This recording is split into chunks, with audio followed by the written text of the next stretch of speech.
Here's a quick update and overview of this game I'm trying to work on.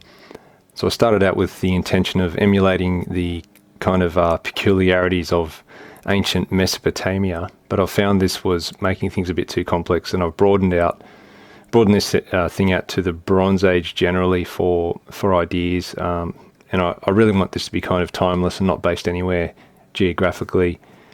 I want the kind of strategies and scenarios to arise that can occur anywhere and any time in history, really.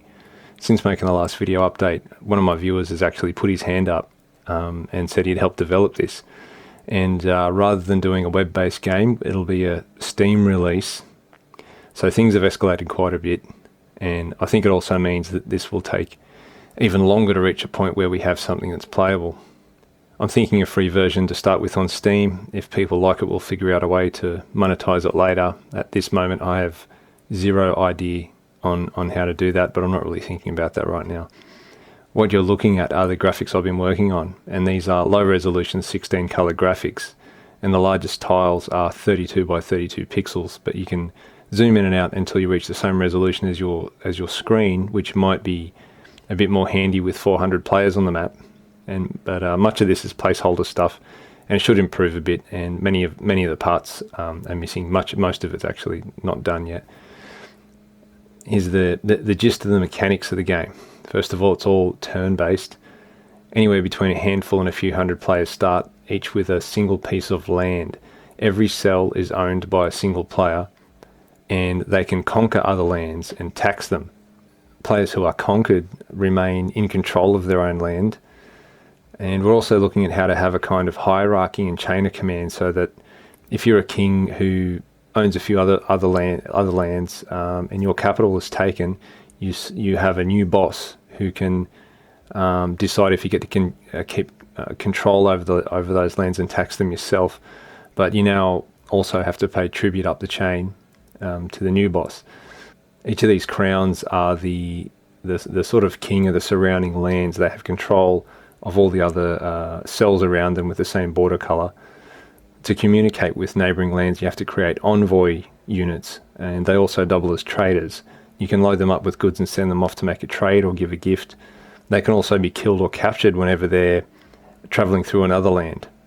If you're owned by someone else, you can stage a rebellion. You could send out envoys to, say, ask for assistance beforehand to make sure you're successful, that sort of thing. What you're looking at here are lands with different population levels and different things going on economically, and the economy is managed by assigning your population tasks such as farming, mining or smelting.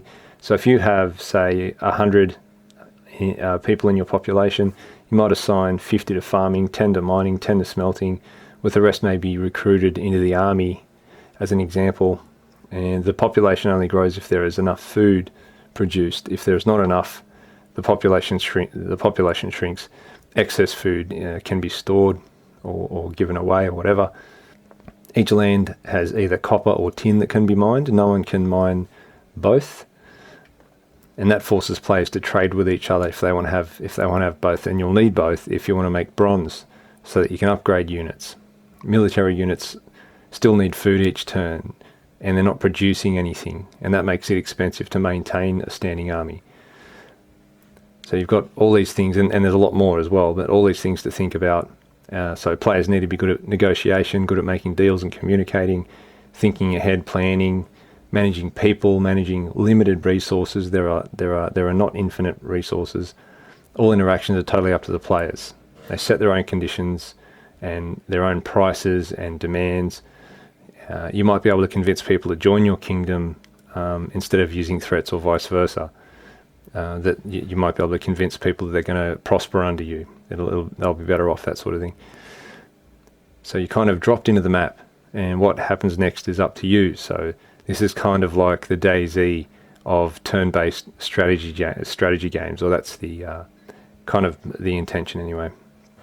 There are a lot of details to work out, and both of us are pretty busy in general, so it's going to be a slow burn for this one.